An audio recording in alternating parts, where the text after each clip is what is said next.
Spicer, could you hold still? One bit, watch this water. You see a monster? Is it a dinosaur? My name is George Spicer, and I'm the director of a firm of London tailors. The day in question that my wife and I witnessed this extraordinary sight was Saturday the 22nd of July, 1933.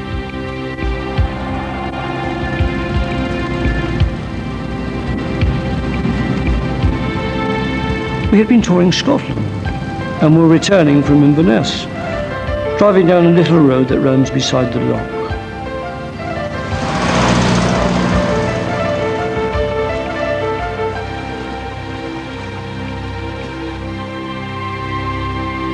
It was about 4 p.m. in the afternoon, and we were midway between the village of Dawes and the hotel foyers.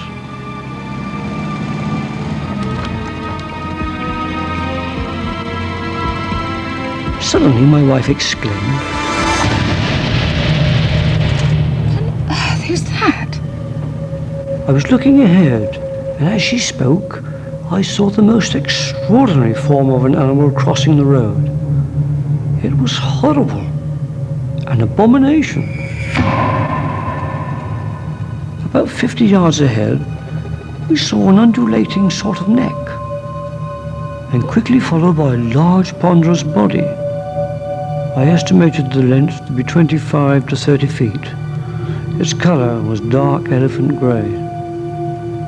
It crossed the road in a series of jerks, but because of the slope, we could not see its limbs.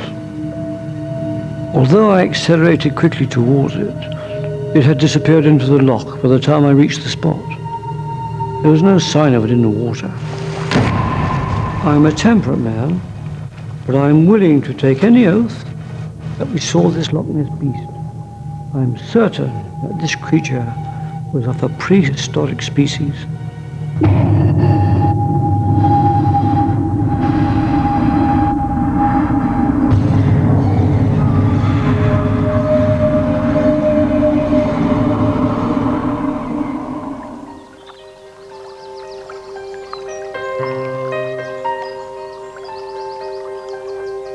There is a unique romance to Loch Ness.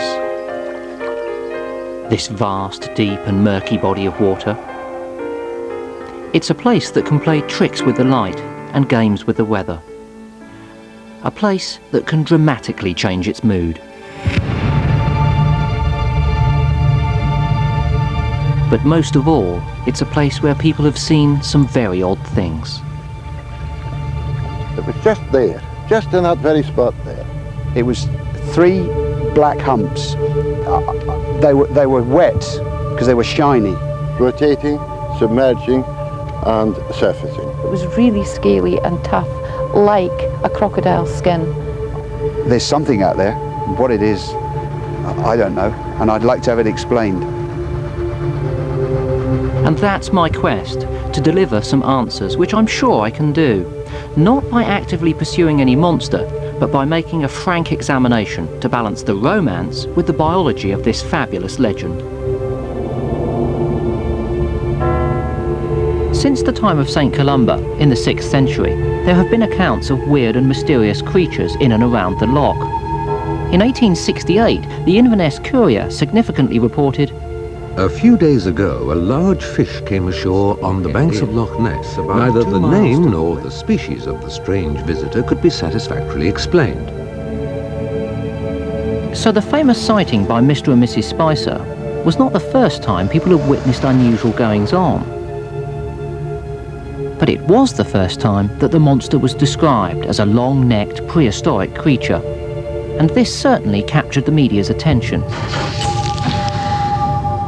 But why? Why did they hold that front page? Well, monsters were flavour of the month. You see, the public was still dazzled by the dinosaur fever that surrounded the surge of discoveries made at the end of the last century. And the idea of finding living dinosaurs was sown into people's imagination, not by scientists, but by writers. King Solomon's Mines, She, Heart of Darkness, and most importantly, Conan Doyle's The Lost World, which portrayed isolated islands of jungle as potential habitat for a relict reptile survivor. In the 1920s, The Lost World became the first of the ever-popular dinosaur movies. And in 1933, just 3 months before the Spicers broadcast their story on BBC Radio, the blockbuster King Kong was released. It's not hard to see why the media was so keen to turn the Spicers' Nessie into a living dinosaur. And whatever they actually saw took on the classic identity of a plesiosaur. And as for the proof, well, they didn't have to wait long. The very next spring, in April of 1934, proof was provided in the form of this photograph, hard evidence, taken by an apparently honourable Harley Street surgeon. And immediately the animal was defined. Long neck, tiny head. The plesiosaur theory took hold. We know that up until 65 million years ago, reptiles ruled the earth, dominating the land, the seas and the skies. The dinosaurs were just one group, the plesiosaurs another. Plesiosaurs were marine reptiles. The classic one that most people know about had a very, very long neck with a fairly small head and fairly slender, quite delicate teeth. It had a barrel-shaped body with 4 very large flippers and a fairly short pointy tail. As reptiles and not fish, these were air-breathing animals. Plesiosaurs were definitely air-breathing animals. They were related to the likes of lizards and dinosaurs. They weren't like fish. They didn't have gills. They had a proper lung system, and they were dedicated to the surface for air-breathing. Now, aside from being marine animals, is there any chance at all that any of them strayed into fresh water? It is possible that they went into fresh water to have their babies. They could have been doing that to give birth to live young, or they could have been going there, like turtles and crocodiles, to lay eggs. That is a possibility. And it's the possibility that has kept the monster hunters scanning from the shores of Loch Ness. But is, or was, Loch Ness ever a habitat, a lost world where a population of monster reptiles might have survived?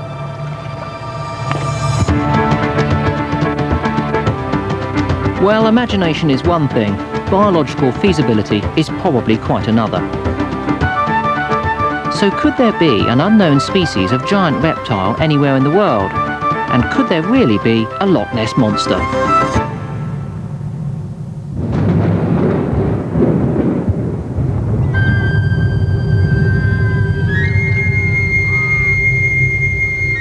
Surprisingly, to answer these questions, we need to travel 10,000 miles. Sadly, not to any real lost world, but to Australia.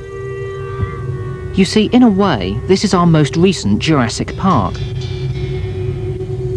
Here, a great range of reptiles has continued to rule supreme. And I've come to find out why. To see if any monsters are still out there, and pick up any clues to help us solve that Loch Ness mystery.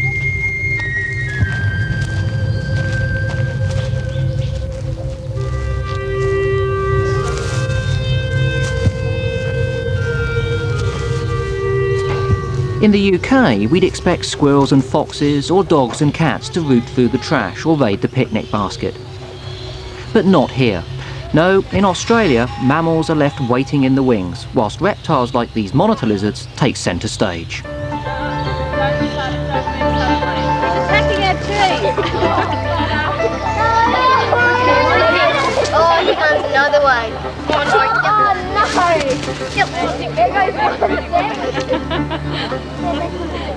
He likes the cheese too. To find out exactly why reptiles are so successful here, I met Greg Chakura from Queensland Museum. Australia has basically a very poor environment.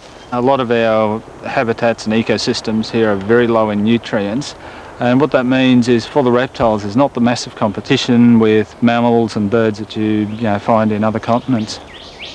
The life of a reptile predator is easier than a mammal predator simply because they don't have the high metabolic rates. They don't need the massive intake of food all the time, so you can be a bit more laid back being a reptile. They may feed once every couple of days if it's a largish predator, where a mammal predator's got to be feeding nearly every day. We never really developed the big mammal predators. We never have had an animal equivalent to a lion or a tiger in Australia. But the reptiles took the challenge up and we wound up with some very big monitor lizards. Oh, magnificent big lace monitor. There are undoubtedly new species of reptile to be discovered here in Australia. And every once in a while, reports filter in from the outback of lizards a little on the large size. Steve and Tanya Oxborough won't forget their encounter. We come along here and I heard what I thought was a cow walking towards me, sort of behind me up here, and I didn't take much notice at first, and as I got closer I turned to look at it and it was a big lizard. Sort of walked along here, went up there and sort of sat up where that log was. He was scary. Well, I reckon he would have been as big as me, counting his tails. His legs would have come out here and his legs would have been as thick as my legs as well. His back was probably about that high off the ground, I reckon. The way it was walking down the track here towards me, it obviously didn't care that I was at the end of the track. It was just going to walk through me or around me. I felt like it was probably further up the food chain than I was. So what did they see? Was it a relic? A reptile survivor? Because there were real monsters here, and the greatest was called Megalania.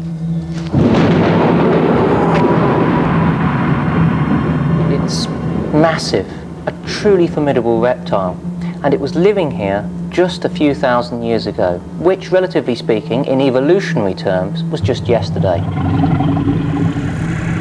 Megalania was a very large monitor lizard, probably reaching a length of somewhere between 5 and 7 meters.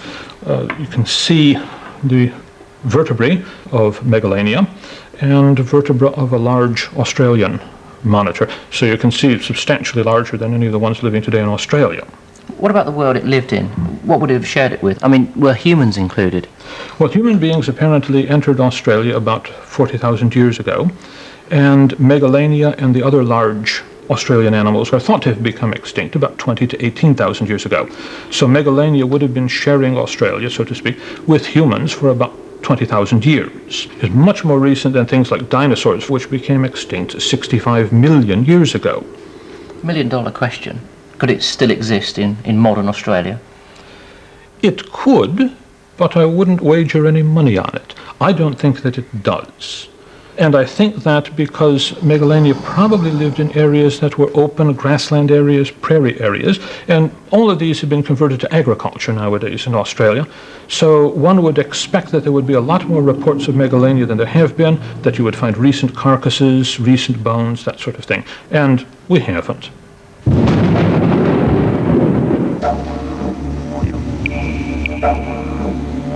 So what have I learned so far? Well, firstly, in this nutrient-poor environment, eking a living is very hard, so this has favoured the energy-efficient reptiles over us mammals. Secondly, I don't know what the Oxboroughs saw, but it appears that even the great lizard of Oz, Megalania, is extinct. So does this mean that here, in our best chance location, in reptile paradise, there are no prehistoric survivors? No, it doesn't. One thing's for sure, there's already an animal here which we're very aware of. It's an animal which survived the extinction of the dinosaurs. It's the largest reptile left on Earth, the estuarine crocodile.